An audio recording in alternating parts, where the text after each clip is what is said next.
Então, boa noite a todos. Eu sou Cizueito, eu coordeno essa unidade de pesquisa, literatura e psicanálise do Gradiva Instituto de Psicanálise. Hoje é nosso primeiro encontro desse ano e eu estou muito contente em dizer que é o 20º desde que a gente começou o projeto, em fevereiro de 2022, é um marco, né, o 20º encontro. Nós temos dois espaços no Instituto que tem essa interlocução entre a literatura e psicanálise, esse aqui, no qual a gente escolhe livros contemporâneos, temos encontros eventuais, esse espaço é aberto à comunidade, e o grupo de estudo, em que a gente escolhe livros clássicos, a gente trabalha com clássicos lá, os encontros são semanais, às quartas à noite, e seguem o padrão do Instituto, com encontros de 1h30 de duração, e etc. Lá a gente acabou de iniciar o ciclo 6, com a leitura de Grande Sertão Veredas, estamos na primeira meta, é uma leitura ousada, né, maravilhosa, empreitada aí. E aqui, né, o encontro dessa noite está sendo gravado, vai ser disponibilizado no canal do YouTube, o Divã e a Estante, daqui a cerca de 2 semanas, mais ou menos.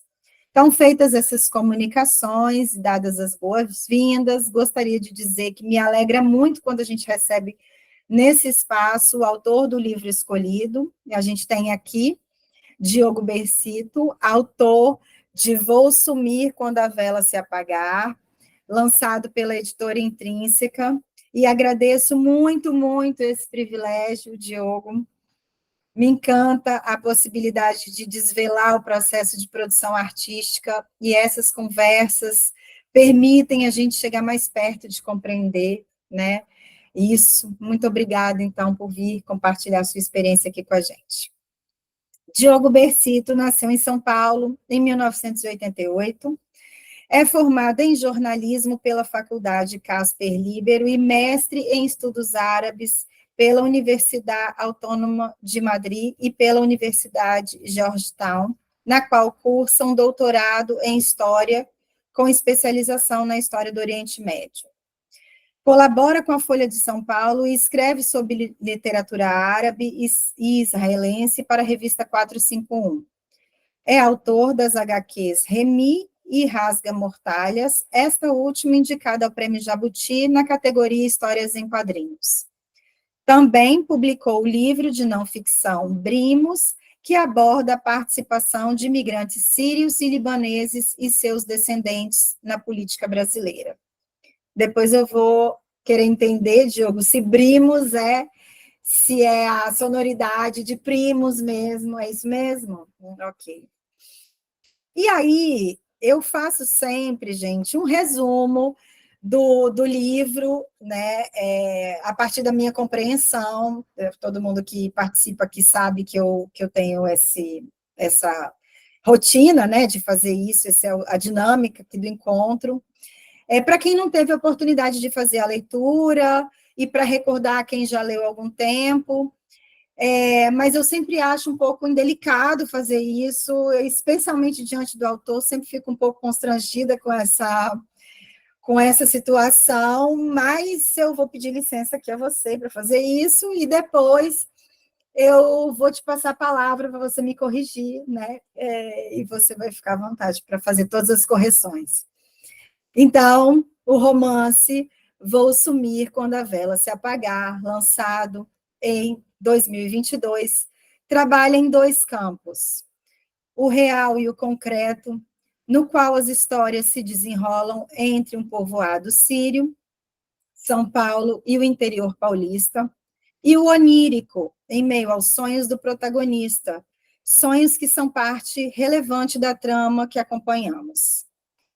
Na Síria, entre guerras, na região de um pequeno povoado de economia rural, em que se multiplicam as casas desabitadas por famílias que foram tentar a sorte em outros países, encontramos 2 amigos de infância, Yaqub e Butros, que, apesar da forte ligação que possuem, têm cada qual sua ambição. Enquanto Yaqub projeta um futuro ao lado do amigo ali mesmo, em sua terra natal, Butros se deixa seduzir pelos apelos de um tio, Micail, para tentar a sorte em São Paulo, no Brasil. Em fins de tarde, nos quais encerram seus dias de trabalho, encostados nas ruínas de uma casa abandonada, dividindo tabaco, conversam a respeito da vida e partilham de um afeto só seu, através do qual, em seus 20 anos de idade, descobrem a sexualidade e falam de seus medos e angústias. Jacob não quer partir com o amigo e sente-se traído com a perspectiva de que este viaje e o deixe para trás. Vivem ambos com as suas famílias e encaram uma Síria administrada pelos franceses, depois de um longo tempo de domínio turco-otomano. Têm a vida diante de si, mas confundem-se entre o medo e a esperança. O que farão? Até que Butros adoece e em poucos dias morre. Em sofrimento, desalentado, o analfabeto Jacob recolhe alguns papéis ao lado da cama do amigo morto, identifica ali o que deve ser a carta do tio do amigo, com seu convite para a viagem, e aquilo que descobre ser, por meio de um desconhecido, já que Jacob é analfabeto, o bilhete de navio que levaria Butros ao Brasil. Decide, então, viajar no lugar do amigo, como se, assim, estivesse realizando um último desejo dele. Será Jacob, enfim, que deixará a Síria para trás. É desse modo que o romance apresenta ao leitor seu protagonista, Jacob, o rapaz de uma pequena vila síria que nos parece deslocado no mundo, um estrangeiro em toda parte, que chega ao Porto de Santos sem conhecer o que irá enfrentar na cidade de São Paulo, cosmopolita e imensa, década de 40. Butros, o amigo em que Jacob encontrava a si mesmo. Talvez seu único lugar de segurança e conforto se foi, e agora ele irá enfrentar um mundo novo e estranho, do qual sequer conhece a língua e os costumes. Um mundo em que irá buscar as respostas de que precisa. Seríamos todos nós, em alguma medida e situação, estrangeiros nesse mundo? Surge, então, Jorge. Depois você vai ter que me corrigir em todas as pronúncias dos nomes, tá? Surge, então, Jorge, um libanês também imigrante e que acaba de desembarcar, que o tomará pelas mãos e o levará para a capital paulista. É Jorge que providencia a pensão em que dividirão um quarto e que dará a Jacob algum conforto e proteção. Jorge sabe o que quer, escrever em um jornal voltado para a comunidade que fala árabe, pregando contra a ocupação francesa que anexou seu Líbano à Síria, enquanto Jacob se divide entre as saudades de Butros e a indecisão sobre o que fará ali em uma cidade barulhenta e desconhecida. É um romance que me parece tratar, sobretudo, de nosso lugar estrangeiro no mundo ou nosso lugar de infamiliar. Nesse livro, lendas, folclores, misticismos e religiões se misturam, e vamos da realidade mais imanente e material ao mais transcendente e imaterial. Jacob se sente culpado pela morte do amigo. Teria ele se distraído e permitido que Butros abrisse o poço abandonado diante do qual fumavam em seus fins de tarde, assim libertando uma entidade sobrenatural de nome Dini, e esta, então, teria adoecido e matado Butros? Jacob a vê em sonhos, consumida em chamas, e não terá descanso sem a resposta. O Dini matou seu amigo e Jacob seria o responsável por não ter impedido isso? E é entre suas tarefas no armazém em que trabalha com Mikhail, suas saídas com a espanhola, Remédios, que conhece na rua 25 de Março, no centro da cidade onde mora, e as noites que passa nos braços de Jorge em seu quarto, que Jacob, enfim, se decide. Como tantos de seus antepassados, irá para o interior de São Paulo e do Brasil, caixa às costas como mascate, e lá encontrará o Dini e as respostas que procura. É com os pés nas estradas, trilhas e campos do interior, balançando sua matraca para chamar os moradores das pequenas vilas que atravessa, conhecendo compatriotas seus que também comerciam, que enfim se dá o encontro entre Jacob e o Dini. Ele terá suas respostas.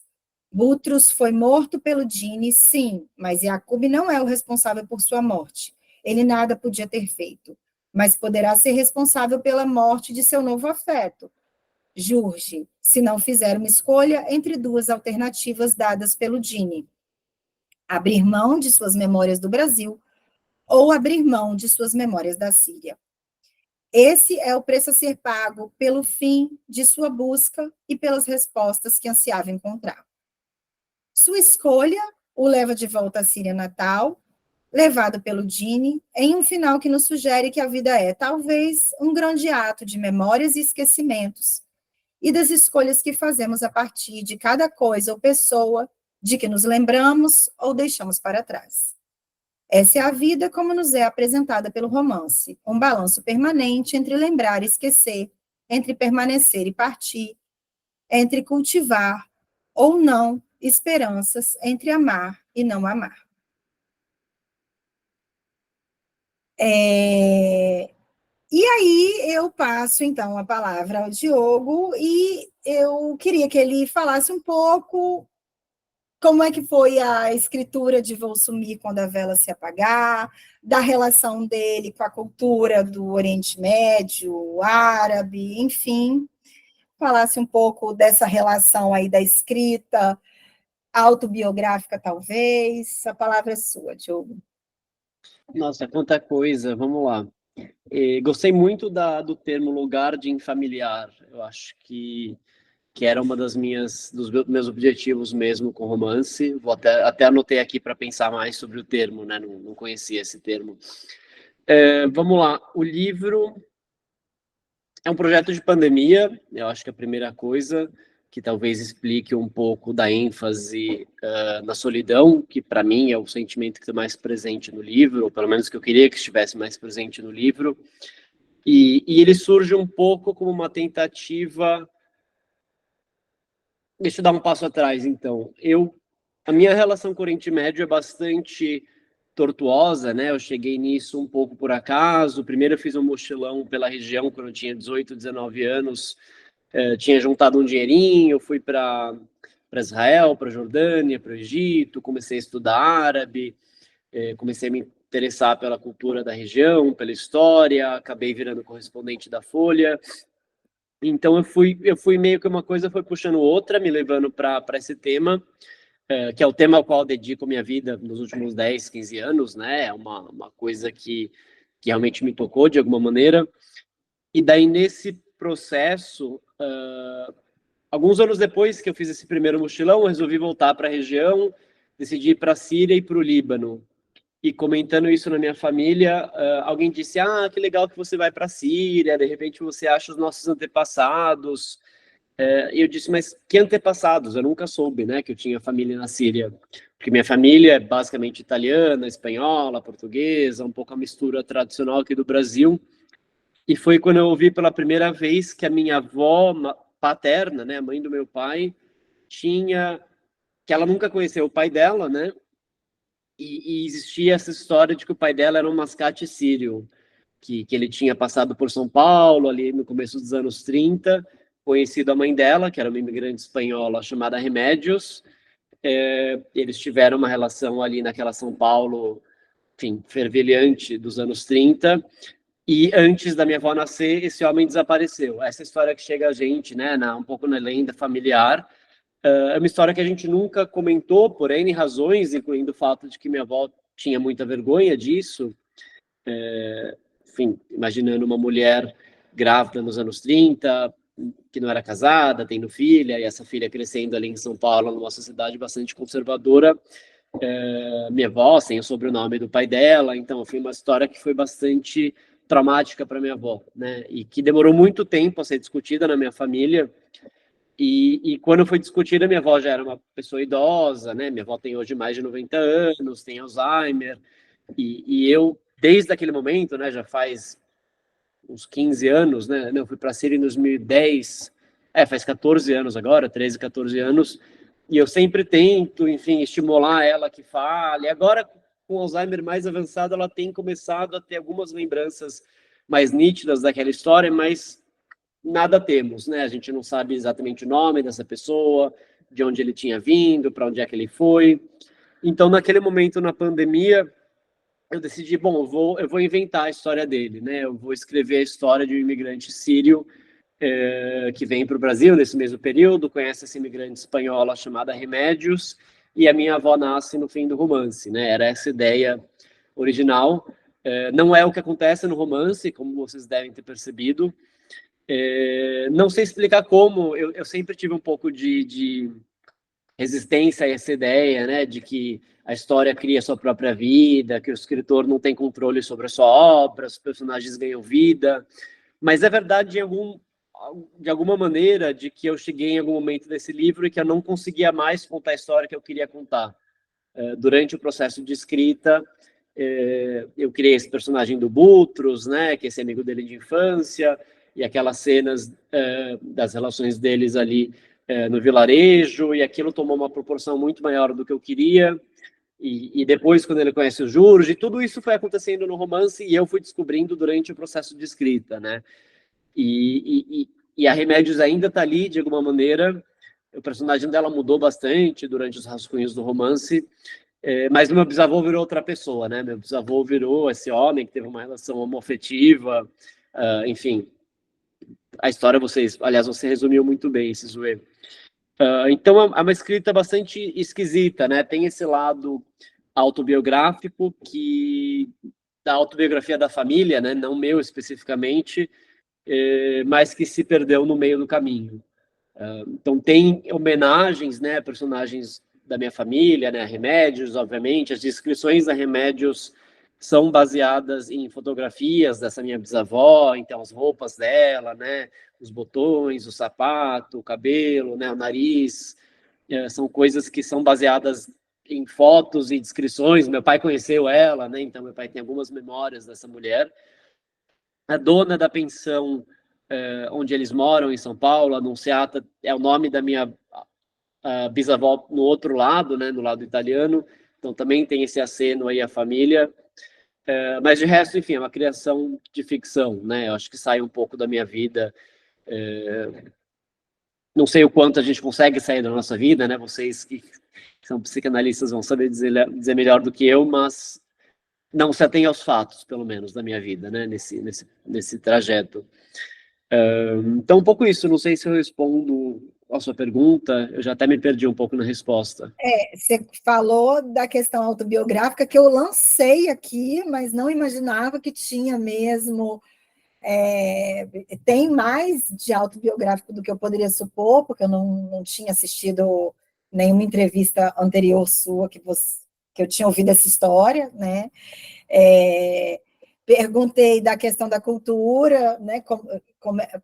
Onde é que estava atravessando aí a cultura do Oriente Médio com o livro, né, a sua vida, como é que isso apareceu, você respondeu, e como é que foi a escritura mesmo desse livro, você falou que começou na pandemia e tal, acho que, de certo modo, respondeu um pouco. Falei os nomes certinhos? Ou...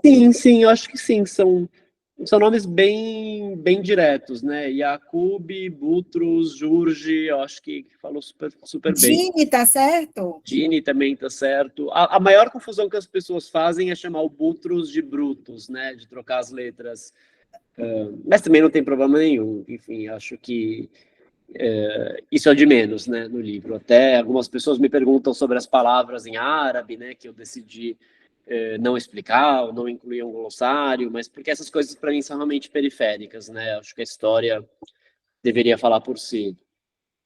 Então, já que a gente falou do Dini, explica um pouco para a gente essa entidade, né?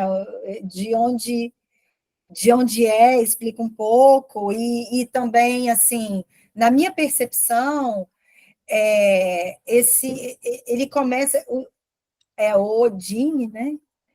Vou chamar de O, Isso. começa como um inimigo, né?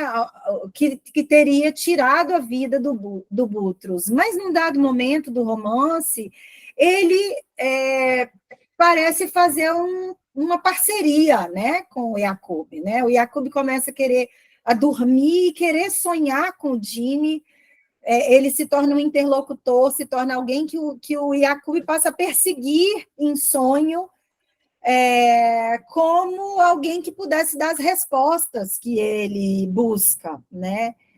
Então, assim, é uma entidade enigmática aí, eu não sei como é que você pensa também, a relação com fogo também, né? Se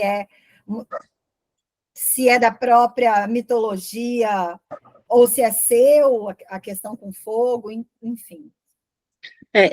Os djinns são figuras da mitologia árabe islâmica, são criaturas que são a mesma criatura que a gente em português chama de gênio, né? O gênio da lâmpada seria a maneira com que a gente conheceu essas criaturas, mas de uma maneira bastante estereotipada, né? Com o gênio da lâmpada das Mil e Uma Noites ou do Aladim, são versões bastante caricatas, né? Mas assim, na sua essência, digamos assim que nessa mitologia, né, nessa cosmologia, a gente tem os humanos, né, que somos nós, a gente vive nesse plano, os anjos que vivem num plano superior e os jinn que vivem entre os planos. São figuras, então, que habitam esse espaço entre as coisas. Então, são pessoas que habitam embaixo do batente da porta, ou no lugar onde os dois mares se encontram, que é uma coisa que os árabes chamam de barzakh, que é esse espaço até místico, né? O entre as coisas, que me parece até bem simbólico, né? Então, o entre a terra e o céu, né? O entre um mar e o outro, o entre o dia e a noite, é um personagem que habita sempre assim os espaços entre as coisas. E são criaturas super complexas, é uma coisa que sempre me atraiu. São criaturas que têm religião, né? Elas têm uma sociedade bastante complexa. Isso na mitologia islâmica, né? Existem jinn muçulmanos, existem jinns cristãos, judeus, ateus, existem jinns que são bons, que são ruins. Não é uma criatura assim que tem uma natureza definida. A única coisa que é definida é que eles são incapazes de mentir, que é uma coisa que eu faço uma alusão ali no fim, né? Que eles são obrigados a dizer a verdade se você faz uma pergunta para eles. Eles não precisam responder, mas eles não podem mentir. E são criaturas que são feitas, né, na mitologia islâmica, desse fogo que chama marij, né, em árabe, que é um fogo escaldante que não produz fumaça, que é uma imagem que sempre me atraiu também, é um fogo bastante específico. Então, tudo isso já está na mitologia islâmica, nada disso foi uma criação minha. Eu só quis recuperar um pouco esse personagem e trazer um pouco mais de profundidade, né, um personagem que a gente conhece na nossa cultura de alguma maneira, mas trazer um pouco de complexidade a ele e até essa dualidade, né, que você mencionava de ele ser um inimigo, né, um antagonista, mas de alguma maneira ser uma pessoa que tem as respostas que ele está buscando e uma pessoa cuja proximidade é perigosa também, né? Tem aquela questão no fim do livro que você, né, Jacob, acabou causando toda essa situação ao me perseguir. Enfim, tem uma série de coisas nisso. Eu acho que algumas pessoas interpretaram de uma maneira mais simbólica, que é super interessante, de que o Gene representaria o medo, né, do personagem em assumir a sua sexualidade, né, ou assumir a sua natureza verdadeira. Então, Gene seria simbolicamente essa representação dos pesadelos, do Jacob, enfim, uma interpretação bastante interessante. Não sei se necessariamente é o que eu pensava enquanto eu escrevia. Eu acho que, enfim, o meu processo como escritor, pelo menos, foi escrever e depois analisar. Mas, enfim, acho que é uma interpretação super válida também. Eu fiquei aqui, né, enquanto eu fiz a leitura, né, o Caio, que é meu marido, também fez, então ele fica aqui, é meu interlocutor maior aqui, né, que a gente fica conversando, e eu vi que você está falando, quando a gente faz uma metáfora, né, fiquei pensando muito no Jim, você está chamando Jim, eu chamei Dini, mas é Jim? É Jim? Gene é o singular, né? Jin é o plural, é um pouco esquisito. Tá. Então, eu fiquei pensando nesse Dini aqui como um luto do Jacob, né? Que ele teria vindo para o Brasil em busca do Dini com o qual ele sonhava para fazer a elaboração do luto pelo amigo perdido, né? Então, é como se ele tivesse nesse processo de elaboração do luto. Também fiz uma outra viagem aqui, já que você trouxe né, uma possibilidade de interpretação, né? Eu também fiz uma interpretação outra aqui possível. Mas uma coisa que acontece, que o livro traz, literalmente, mas que faz a gente pensar muito, é essa questão da tradição, né? Esse conflito, né, das tradições, essa cultura oriental que tem tradições muito milenares, né, que a gente não sei se é uma ideia nossa, mas a gente tem, né, das mil e uma noites, essa coisa muito tradicional, né, e o mundo contemporâneo, inclusive, quando a ideia do poço aberto, é levantada pelo próprio personagem, né? Com a mãe, no diálogo com a mãe, ele fala: ah, mãe, isso é coisa de antigos, né? Isso que é uma frase que a gente escuta muito, né? Como é que foi essa sua proposta de fazer esse confronto mesmo entre esse mundo tecnológico de hoje, inclusive porque você escreveu na pandemia, eu não sei se isso influenciou, né? Porque esses atravessamentos também do tempo que a gente está vivendo, elas de alguma maneira talvez apareçam no livro, enfim, será, né? Discorra um pouco sobre como é que isso funciona aí para você. Interessante, eu não tinha pensado em termos de tradição, né? Eu acho que tem uma questão da geracional, né, entre o Jacob e os pais dele, que eu acho que é o que eu aludi aqui naquele momento.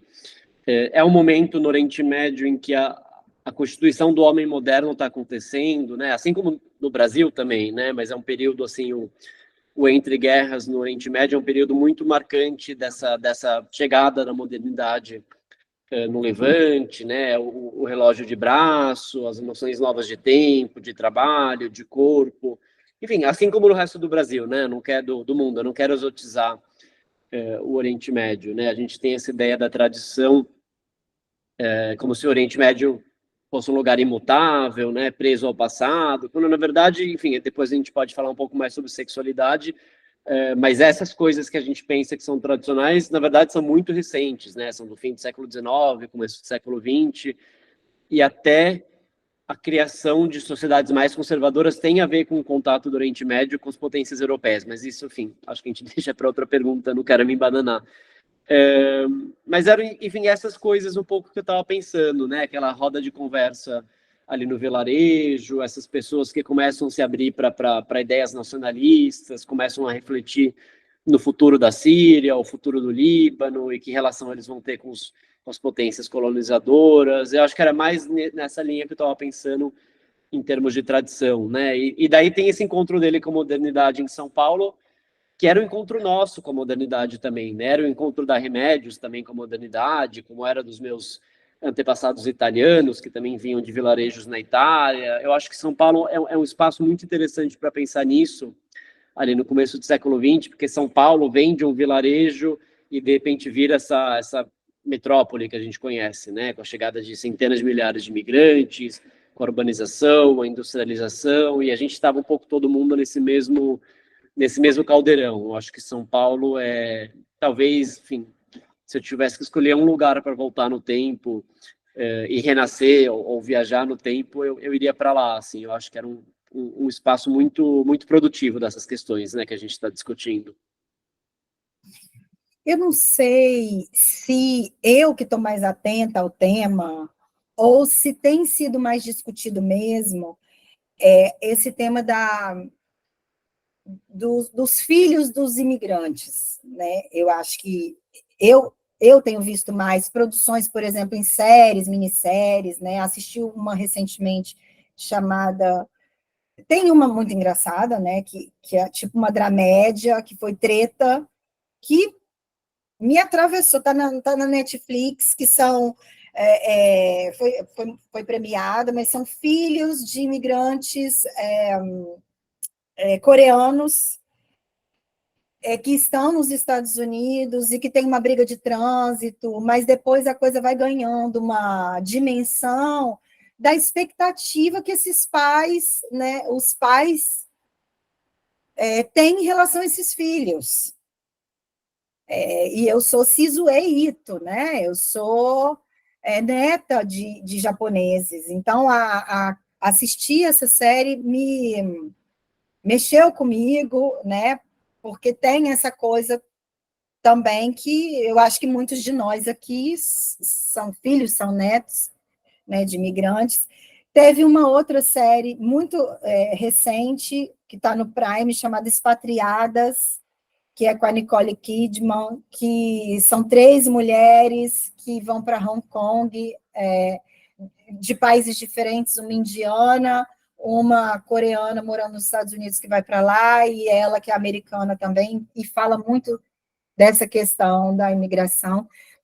Então, assim, parece que é um assunto que está mais evidente, ou que está evidente novamente numa outra abordagem. Não sei se você concorda.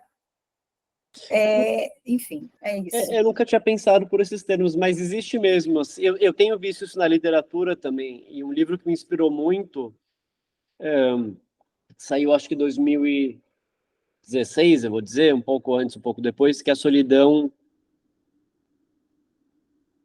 Imensa dos Carneiros, a Imensa Solidão dos Carneiros, do Marcelo Maluf, que conta a história de um imigrante sírio que chega no Brasil no começo do século XX, assim, contexto é bem parecido com o contexto do meu romance, e ele trata uma coisa que eu acho super produtiva ali, que é a ideia de que a gente herda os traumas dos nossos antepassados. Então, o bisavô dele, o avô dele, e é bastante autobiográfico, e ele discute isso, né? Como quer dizer, o pai dele herda o medo do avô dele e passa para ele, e ele põe isso no livro, assim, como o medo é uma coisa que a gente herda. Eu acho que essa discussão tem aparecido bastante, né? As coisas que a gente herdou dos nossos antepassados, as maneiras com que a gente foi criado, né? Um pai que transmite ao filho a maneira com que ele foi criado. Isso passa também, acho que voltando à pergunta anterior, na questão da tradição também. E esse parece ser parte do zeitgeist, de alguma maneira, né? A gente tem falado muito disso. Acho que tem um movimento tradicional também das terceiras gerações de retorno à história dos ancestrais. Os árabes com quem eu convivo aqui em São Paulo tem adquirido muito interesse na história dos avós, bisavós deles, né? O interesse que os pais e os avós não tiveram necessariamente. Então, acho que talvez isso seja um reflexo disso, né? A gente tenha finalmente chegado a um momento que a gente consegue refletir sobre aquele momento formativo da nossa vida, né? Porque o trauma da migração em massa no fim do século XIX, no começo do século XX, é imenso para todo mundo, né? Para os seus antepassados vindo do Japão, imagino, os meus vindo da Itália ou da Espanha, né? A Remédios, que é essa bisavó real e fictícia, ela deve ter vindo, imagino, passando fome, né, para o Brasil. Ela chega em 1914, vinda ali do sul da Espanha, de uma região que passava fome, uma região que tinha extrema carência. A minha família é da Calábria, né, da Itália, também chegou aqui passando fome.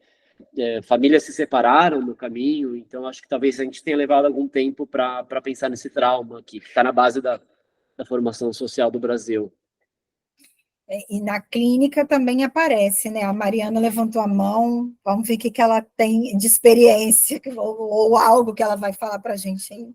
Pode falar, Mariana, por favor. Obrigada, Sizue. Diogo, é muito bom te ouvir, porque na minha tese, no doutorado, eu trabalhei justamente as relações entre trauma e imigração, e trabalhei com livros de autores, né, com background migratório, e personagens também que tinham alguma questão. E esse tema foi muito importante, como a Sizue está dizendo, em termos clínicos, porque atendendo refugiados e seus descendentes, até aqueles que já nasceram no país de destino, a gente consegue recuperar muitas coisas importantes dos livros, né? Porque a gente não tem exatamente uma clínica super bem estabelecida, uma clínica psicanalítica, eu digo, né? Super bem estabelecida, né, nessa área, embora ela tenha crescido exponencialmente, e o meu argumento é que os livros, eles nos ensinam a lidar com as questões referentes à interculturalidade, adaptação, essa transmissão do trauma que você fala. Então, eu queria ter conhecido o seu livro antes, porque talvez eu pudesse ter usado na minha tese e teria conhecido o autor agora. Teria sido muito, muito legal. E eu te agradeço pela vinda e por compartilhar com a gente sobre o seu percurso e de onde que surge essa narrativa. Obrigada, Sisoé. E obrigado, Mariana. E tem um livro lindo também para quem gosta de literatura aqui no grupo, que chama Dinheiro na Estrada, do Emil Farhat. Eu acho que ele é esgotado, mas é fácil de encontrar em sebo, né, na internet. E ele é narrado do ponto de vista de uma mãe que fica no Líbano e ela quer notícias do filho dela que veio para o Brasil, então a gente só tem acesso às cartas dela. Então o leitor vai lendo as cartas dessa mãe que está no Líbano, desesperada, querendo informações dos filhos, onde é que vocês estão, mande notícias, e assim, é destruidor, assim, emocionalmente, porque a gente vê, de fato, como o trauma, inclusive, afeta quem ficou, não afeta só quem veio. As Mas esse famílias são... livro, ele é ficção ou É essas cartas? ficção, é Tá. ficção. Porque para fazer o meu recorte, eu tive que cortar um dobrado, porque eu precisava de autores com background e personagens também, mas que não fossem narrativas, né, de trauma, literalmente, como Primo Levi, eu precisava trabalhar com ficção.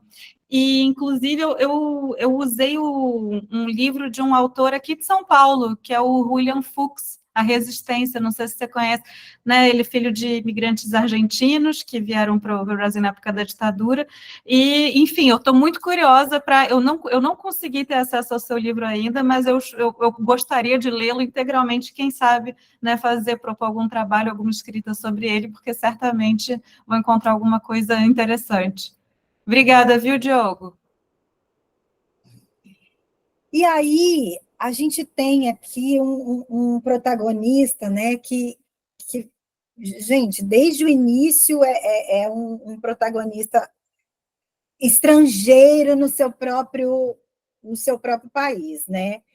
Então, assim, eu fui marcando um monte de pontos, assim, que, bem, na minha interpretação, tá, Diogo? É claro que eu vou falar sobre a minha leitura, mas, assim, ele não sabe ler e escrever, ele vai participar de uma reunião com os homens mais velhos ali, né, ouvir, e eles estão falando de política e ele não entende muito bem, ele captura algo do contexto, mas ele claramente ele não está entendendo o que se passa muito bem. Depois ele vem para o Brasil, ele não fala o idioma, ele também não é compreendido. Tem uma coisa das pessoas não saberem se ele é sírio, se ele é libanês, se ele é árabe, né? Cada hora ele é interpretado de uma forma, ele é um pouco sem origem, né? Aquela origem desconhecida, né? Então ele é meio incompreendido. E aí isso me fez lembrar um texto de Freud, que é o Unheimlich, que é o infamiliar, por isso que eu usei essa expressão, né? Que fala desse estranho, o estranho familiar, né? Ele é a partir também de um conto que Freud escreveu a partir da leitura de um conto, né? Freud gostava muito da literatura, que é o Homem de Areia, que é um conto do Hoffmann. Então, a partir dessas ideias, né, do que eu li, a própria questão da sexualidade, né, que é assim meio estrangeiro também, né? Ele não fica claro também se ele é gay, se não é gay, sabe, uma coisa todo estranho, né? E aí eu fiquei pensando assim, será que a gente tem vivido ultimamente uma sensação de eterno estrangeiro, né? A gente vive mais intensamente nos últimos tempos essa sensação de ser eterno estrangeiro, ou com a globalização a gente se sente mais de todo lugar? O que você acha, né? A sua experiência de realmente ter viajado aí pelo, né, pelo mundo, como é que você viu isso e o que te fez escrever um personagem assim, tão desabitado, né? Tão...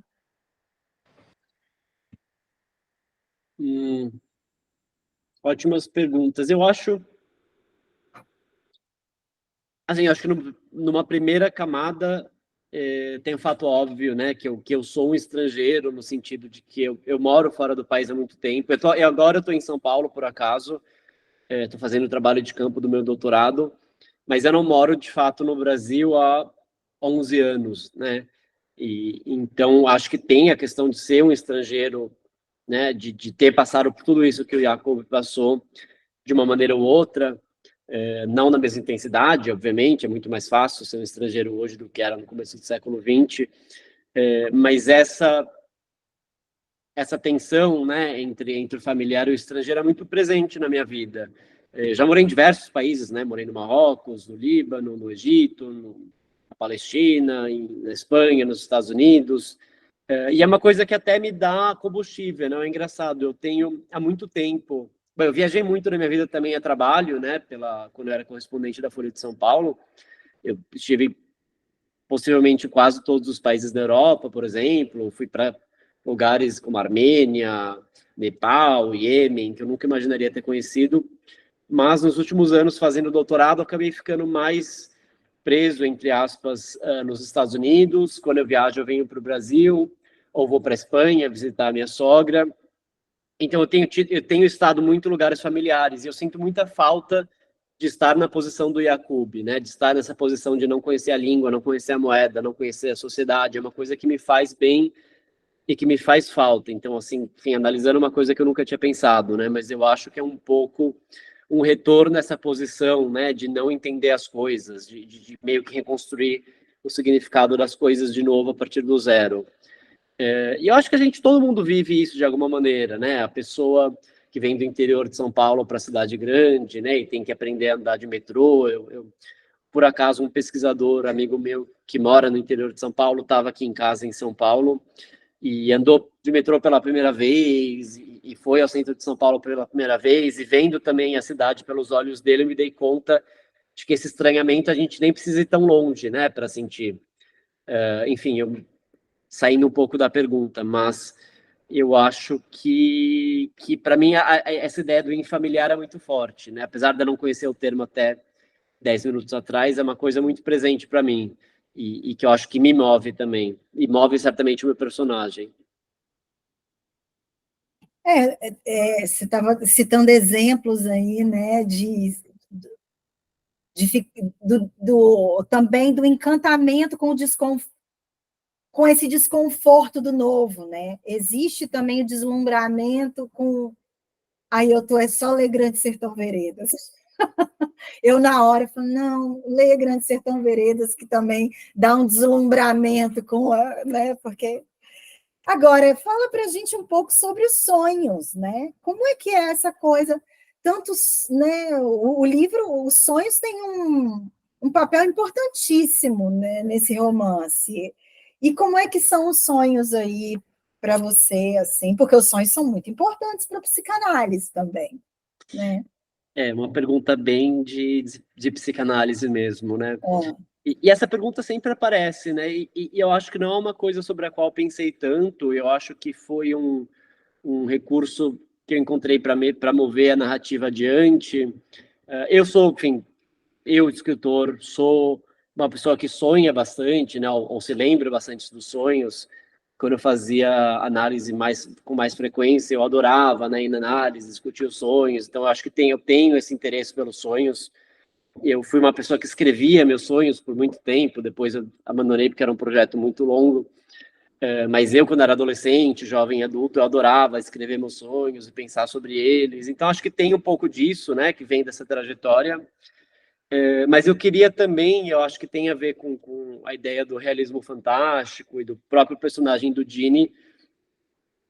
Eu queria que o livro deixasse essa margem de interpretação, né? Eu gosto muito de livros, e o exemplo que sempre me vem à mente é horrível, mas é o exemplo do Exorcista, do livro, né? Não do filme, porque no livro O Exorcista, que é um livro que me marcou muito também, para quem leu aqui, talvez se lembre que nunca fica claro se a garota, né, a Regan, foi de fato possuída ou não por um demônio, né? Existe a possibilidade de que ela estivesse só sugestionada, e que tudo aquilo tinha uma explicação científica, mesmo as mensagens que aparecem na pele dela tem uma explicação fisiológica, né? E essa questão em aberto no livro sempre me perturbou muito, né? Terminar de ler o livro e não saber se o demônio possuía essa menina ou não, né? Um exemplo bem extremo. Então eu queria ter um pouco dessa sensação também no meu romance, né? Que as pessoas chegassem ao fim com essa dúvida, né? Será que ou chegassem até perto do fim com essa dúvida e se perguntassem, né? Será que essa maneira dele lidar com o luto, como você sugeriu, né? Ou será que essa maneira dele lidar com a culpa dele de ter de alguma maneira participado, né? Da morte do grande amor da vida dele? Ou será que é uma maneira dele lidar com a solidão? Enfim, eu acho que tem uma série de questões que eu queria deixar em aberto com esse personagem mitológico. E os sonhos fazem parte um pouco disso, né? Será que ele está sonhando? Será que o Gene existe de fato e ele aparece nos sonhos dele? Ou ele está sonhando de maneira com que ele mesmo consiga sair dessa situação? Não sei, eu queria deixar isso bem em aberto no romance. Então vem um pouco disso, eu acho que mais como uma ferramenta narrativa do que algo que eu tenha pensado em termos psicanalíticos. Se o Gene existe, né? A ideia é se o Gene existe, ou se ele precisa que o Gene exista para responder à culpa, ou ao luto, às questões que ele precisa de resposta, né? Se ele... Exato. Mas eu realmente fiquei lá no final, e agora? E agora, o que ele fez, né? Fiquei realmente intrigada aqui. Caio, por favor. Boa noite. Na verdade, não é bem um questionamento, mas é um comentário. À medida que eu fui lendo o livro, eu li depois de Sisué. Assim, como eu gosto muito de história, eu fiquei... Claro, eu já fui remetido à história muito recente, de 2012 para cá, do conflito na Síria, né? Porque você fica observando o conflito na Síria, além da questão óbvia das mortes, né, de atos, eu ficava me lembrando, tá, né, os dois amigos numa vila que já encontra algumas casas em escombros e ruínas, eu me lembrava de Alepo, né?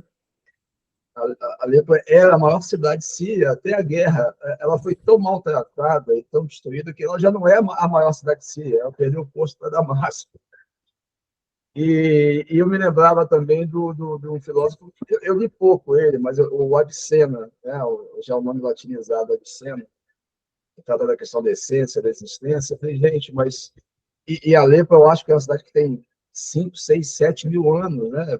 Parece que é a cidade mais habitada continuamente há mais tempo na história do mundo. E eu ficava pensando assim, como é que... Porque o Jacob, ele vem para o Brasil, mas ele pode voltar para alguma Síria, mesmo ocupada pelos franceses. Eu fico imaginando o imigrante sírio que saiu da Síria antes do conflito de 2012, pensando em voltar, e o que se passa pela cabeça dele? Eu vou voltar para onde? Aliás, eu posso voltar, ou vale a pena voltar? O que eu vou encontrar? E é um conflito em aberto ainda, né? E isso aí me chamou muito a atenção. Talvez uma questão que eu possa, né, levantar se de alguma forma, ao escrever o livro, houve algum tipo de peso ou influência em relação ao que acontece hoje lá na Síria, no conflito. Olha, eu não tinha me dado conta. Talvez sim. Eu estive quando eu mencionei aquele mochilão que eu fiz pela Síria, foi justamente poucos meses antes do começo da guerra, né? Foi assim, segundo semestre de 2010, e a guerra começou em março de 2011. Então eu estive em Alepo, por exemplo, e eu conheci Alepo antes da destruição, e são coisas que marcam a gente mesmo. Eu acho que talvez, enfim, não acho que tenha sido intencional, mas a ideia do não retorno, a ideia da destruição do vilarejo, e existe um paralelo muito claro, né, também entre a experiência dos migrantes do começo do século XIX e dos migrantes do século XX. Eu acho que talvez seja uma maneira de a literatura mostrar que algumas coisas são cíclicas também. E uma coisa interessante também, ouvindo te falar, Caio, na possibilidade do retorno ou não, é que os migrantes muitas vezes retornam na memória, né? Eles conseguem... Eu li um antropólogo australiano, chama Hassan Haji, ele publicou um livro faz 1 ou 2 anos sobre a migração libanesa no mundo, e ele faz esse ponto muito interessante, que as pessoas são capazes de habitar 2 lugares ao mesmo tempo. Você é capaz de estar em São Paulo, na 25 de março, no centro de São Paulo, que nem o Jacob, e ainda habitar pela memória, pelas experiências sensoriais, aquela terra que você deixou. E eu acho essa ideia muito forte, né? E daí a resolução do romance vai um pouco nessa linha, né? Porque ele é forçado a escolher entre as memórias, né? Entre o lugar de onde ele veio e o lugar onde ele está. Que é uma decisão que os migrantes tiveram que tomar de alguma maneira, né? No Brasil, aqueles que acabaram ficando aqui e com o passar das gerações foram se desvinculando da terra natal. Então, acho que também a resolução do romance tem esse simbolismo um pouco para mim, da gente decidir se a gente vai voltar ou não, se a gente vai habitar o nosso passado de novo ou não. E, assim, ao ler, né, por exemplo, eles chegaram no Porto de Santos, vieram de navio, né, e a minha bisavó, que tinha praticamente o meu nome, né, a minha bisavó Shizui, chegou no segundo navio que veio do Japão ao Brasil, também pelo Porto de Santos. Então, algumas coisas, né, à medida que eu fui lendo, também foi falando comigo, né, com a minha própria história familiar, apesar de não ser a minha, é a minha, né? E provavelmente de muitos de nós, né? De muitos de nós aqui. Então, tem essa coisa da transgeracionalidade, né? Que é muito importante para a psicanálise, é um tema importante para a psicanálise. Aparece muito aqui, eu acho que isso toca muito também, né? O meu avô vendia de cidade em cidade. Ele não era um caixeiro, não era nomeado caixeiro viajante, porque ele não saía assim, mas ele comprava frutas e legumes em São Paulo e trazia de caminhão, e eu tenho as histórias, a gente sabe algumas histórias engraçadas e tal, dos produtos que ele trazia vendendo, então ele era um comerciante também. Então, assim, é um livro que falou muito comigo e fala com essa nação que é filho, neto de imigrantes, né? Algumas coisas, assim, eu fiquei mudando de assunto, né, me perguntando o que se esconde no silêncio do pai de Jacob? O que é que está ali com esse homem que é tão silencioso? Nossa, que pergunta difícil. É engraçado o autor não ter resposta, né? Mas eu não sei te dizer. Eu acho que tem uma vergonha muito grande. Tem uma cena que eu acho que é quando eles estão naquela roda de conversa, né, das pessoas do vilarejo, em que nitidamente o pai do Jacob tem vergonha de não saber ler, né? Ele está ali num canto meio sem saber onde ficar, né? E ele se sente culpado também por não ter dado educação para o filho. Eu acho que talvez uma vergonha nesse sentido e uma incapacidade de demonstrar sentimentos também, né? Eu acho que aquela cena também ali no começo, desculpa para quem não leu, né? Eu tô contando vários spoilers, mas aquela cena quando ele vê, né, o filho dele chorando na cama, né, que acabou de perder o amor da vida dele, e ele só vê pela fresta da casa, do quarto, da porta, e é incapaz de abraçar o filho, é incapaz de ter uma palavra de conforto, né, ou de conversar com o filho, e também não diz nada quando o filho decide ir embora. Eu acho que é um pai nesse sentido que é incapaz de ter um contato mais próximo com o filho. Não sei, eu acho que é isso que está um pouco por trás do silêncio, mas não é, não sei, eu tô nesse aspecto, talvez eu saiba tanto quanto vocês, né? Eu acho que volta aquela questão da história que sai do controle do escritor. De alguma maneira, quando a gente escreve, né, às vezes a cena se impõe, né? Assim, era impensável que esse pai fizesse alguma outra coisa a não ser espiar pela fresta da porta.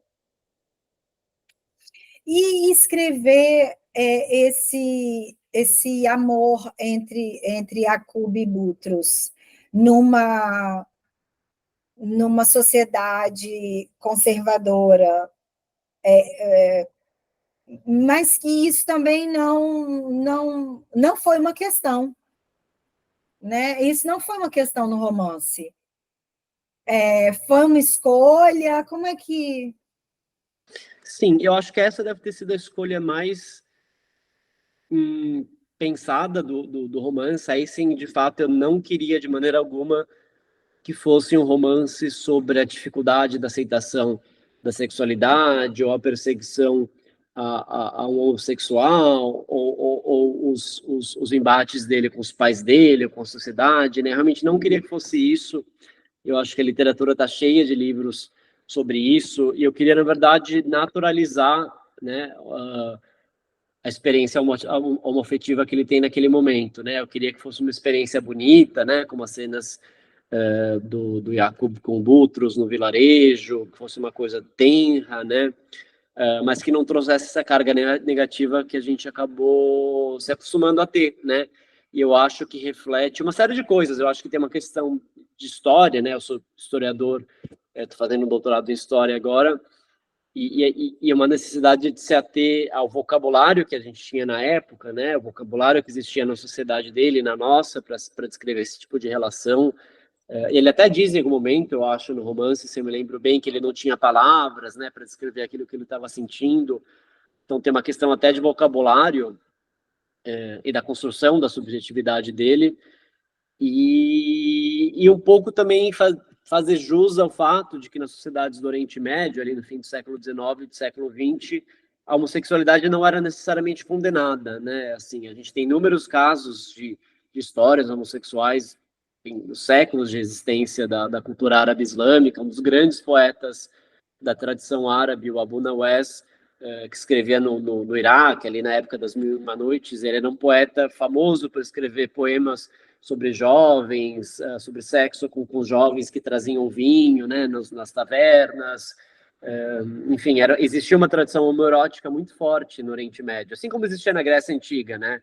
E que daí no contato com o Ocidente, né, no contato com os colonizadores, ali no metade do século XIX, fim do século XIX, a própria sociedade no Oriente Médio passa a se reprimir, né, porque ela identifica no Ocidente, né, uma série de valores que eles querem emular e começam a reprimir esses costumes que eles tinham há séculos, né. Enfim, só para fazer um breve resumo do mundo em que o Yakub vivia naquele momento, né. Então eu não queria transportar as nossas obsessões com a sexualidade para a vida dele.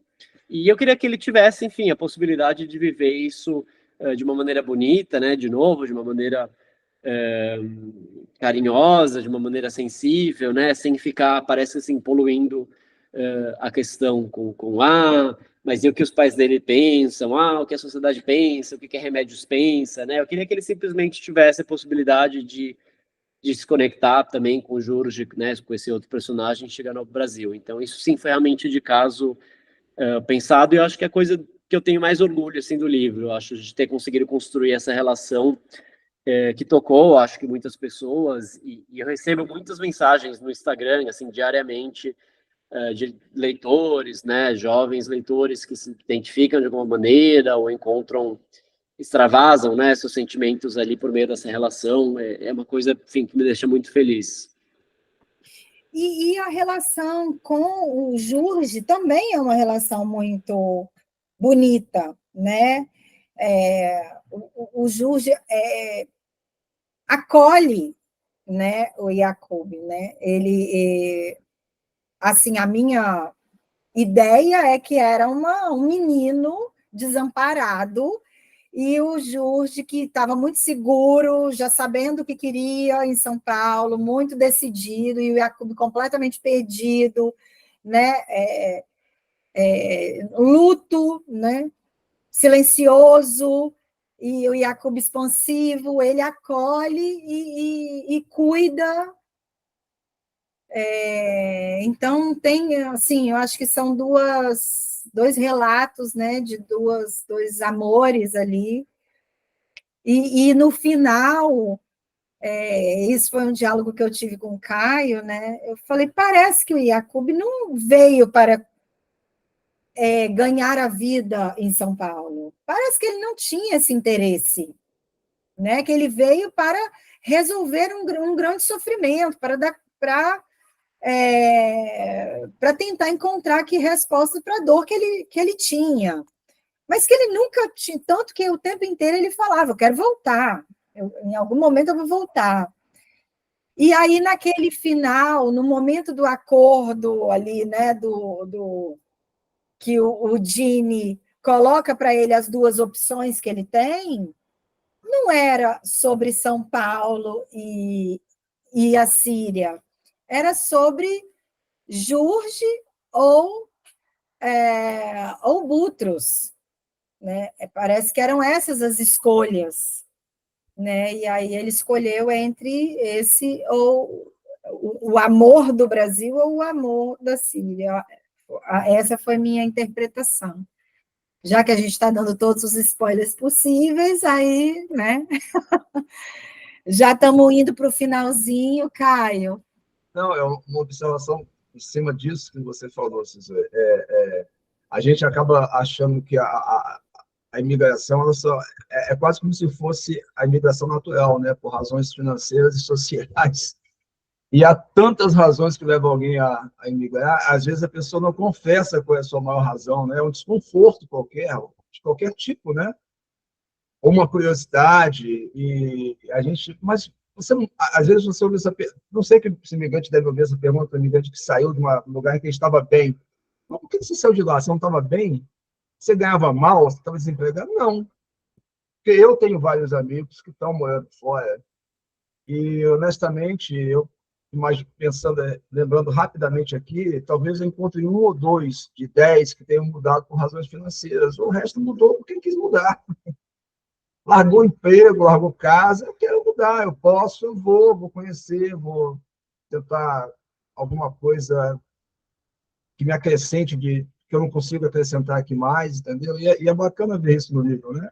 Ele não, ao contrário do amigo que parecia ter essa, né? essa necessidade, né? Que associava a imigração a uma vida nova, né? Econômica, social, financeira, mas o Jacob não. Foi o coração que levou ele até o Brasil. Desculpa. Se alguém tiver alguma pergunta, agora é a hora que eu vou fazer minha última pergunta, hein, gente? No epílogo, tem a seguinte frase: decidi escrever a história dele para que a chama queimasse um pouco mais. Aí eu queria só que você falasse um pouquinho sobre essa frase para a gente finalizar. Uau, se eu puder só voltar uma coisa... Claro. A sua fala e a do Caio, né? Eu acho também que tem uma série de intervenções que eu tentei fazer, né? Daí entra o historiador, né? Eu acho, e a gente comentou isso um pouco no começo, de que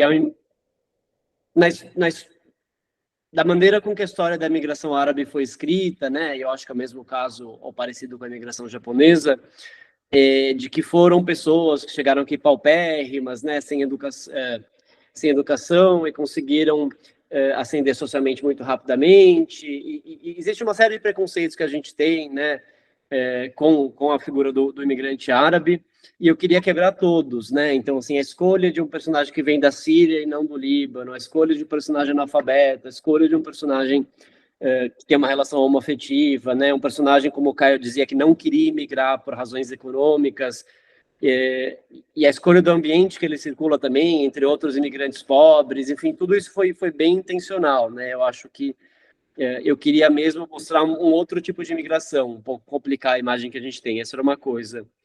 Agora, sobre o epílogo, eu acho que daí é uma questão mais literária, né? Eu acho que chegando ao fim do romance, assim, apaixonado pelos personagens, a noção, né, de que esses personagens deixariam de existir no momento que eu terminasse de escrever o livro, né, e essa ideia, e é uma imagem até que eu coloco no meio do livro também, né, de que a gente talvez só seja sombras, né, as sombras projetadas pela vela na parede, e que assim que a vela se apague, essas sombras vão desaparecer, né? Como se fosse um teatro de sombras.